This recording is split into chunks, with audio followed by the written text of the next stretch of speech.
सुबह के 5 बज चुके हैं और हम चलते हैं। सबसे पहले अपने जूते पहनते हैं और जूते पहन चुके हैं उसके बाद हम चलते हैं वर्कआउट करने के लिए पार्क में। तो सबसे पहले हम पुशअप करते हैं। मैं भी डायमंड पुशअप कर रहा हूँ। इससे पहले मैंने रेगुलर पुशअप करे थे पर मैं वो रिकॉर्ड करना भूल गया, माय बैड।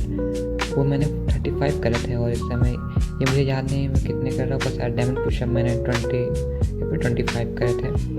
और डायमंड पुशअप के बाद हम करते हैं पुलअप मुझे याद है वो मैंने 10 किए थे। हमारे यहाँ कोई पुलअप बार नहीं, इसलिए हम पेट का प्रयोग कर रहे हैं, ये भी बुरा नहीं है। और पुलअप करने के बाद हम थोड़ी देर स्ट्रेचिंग करते हैं। उसके बाद वर्कआउट ख़त्म करके हम घर चले जाते हैं। घर पे जाते ही मैं सबसे पहले रीडिंग करता हूँ, ब्रश होकर उसके बाद मैं रीडिंग करता हूँ। मैं इस समय पढ़ रहा हूँ थिंक एंड ग्रो रिच। आपने पिछली वीडियो में देखा ही होगा, नहीं देखा तो उसको देखना मत भूलना। और चैनल पर नए हैं तो चैनल को सब्सक्राइब कर दीजिए, वीडियो को लाइक करना मत भूलना। और इसकी मैंने 5 से 7 पेज पढ़े थे। कम से कम मैंने 15 मिनट रीडिंग की थी, ये भी ज़्यादा हो सकती है, मैंने गिना नहीं। और थिंक एंड ग्रो रिच बहुत अच्छी बुक है। आई थिंक सबको रीड करना चाहिए। आपको बहुत कुछ सिखाती है, रोजगार के बारे में, पैसों के बारे में और बहुत सारी चीज़ों के बारे में। ये आपको थॉट प्रोसेस चेंज कर सकती है।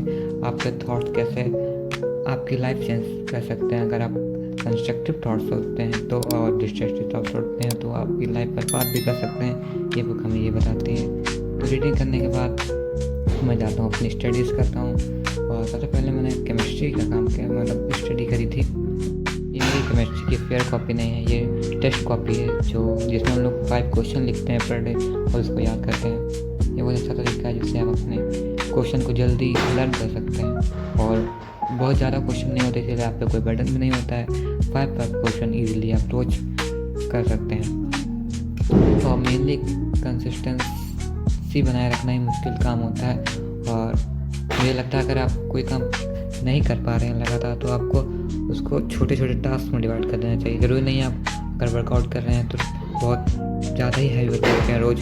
अगर आप 10 पुशअप से स्टार्ट करते हैं, धीरे धीरे आपको जब उसकी आदत हो जाती है तो आप धीरे धीरे अपना वर्कआउट बढ़ा सकते हैं। जैसे पुलअप्स कर सकते हैं और स्क्वाट कर सकते हैं। और ये बहुत अच्छा तरीका है, किसी भी काम को आप कंसिस्टेंसी से कर सकते हैं।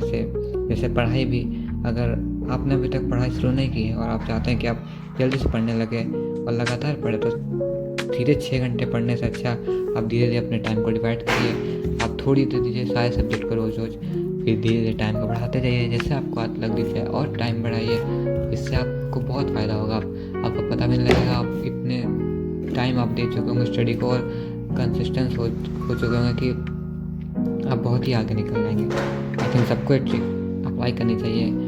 और ये मैंने किसी बुक में पढ़ा था, मुझे याद नहीं है। जैसे एटॉमिक हैबिट में भी यही बताते हैं कैसे आपके टाइनी हैबिट्स, कैसे आप हैबिट्स बना सकते हैं उसमें बताते हैं।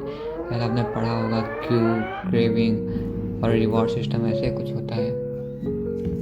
और कैसे आप अपनी बैड हैबिट्स को छोड़ भी सकते हैं। जैसे आपको कोई भी अपनी बैड हैबिट छोड़नी है तो आप उसको सबसे पहले जो क्यू है, मतलब वो जो आपको हैबिट करने के लिए प्रेरित कर रहा है उसको आप छोड़िए। या फिर जैसे मोबाइल है आपके सामने तो नोटिफिकेशन आपके लिए किसी क्यू का काम करती है, तो उसको आप कोशिश करिए कि आप नोटिफिकेशन बंद रखें जिससे आप मोबाइल की तरफ डिस्ट्रैक्ट नहीं होंगे।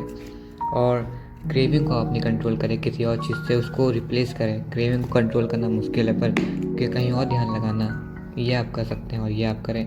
और रिवॉर्ड सिस्टम, जैसे फिल्म को देखने के बाद आपको रिवॉर्ड, जैसा थोड़ी देर के लिए रिवॉर्ड लगता है, इसीलिए हमारा ब्रेन बार बार उसी काम करता है। तो आप ऐसा करिए कि रिवॉर्ड की जगह वो आपको पनिशमेंट जैसे लगे। ऐसे ही हम आपको कोई भी हैबिट बना सकते हैं, बिगाड़ सकते हैं। हैबिट बनाना बिगाड़ना आप पे होता है, थोड़ा मुश्किल होता है पर लगातार ट्रेनिंग से आप ये कर सकते हैं। ऐसे मेरे लगभग मैं पढ़ चुका हूँ। तो अगर आप चैनल पर नए हैं तो चैनल सब्सक्राइब कर दीजिए और वीडियो को लाइक करना मत भूलना।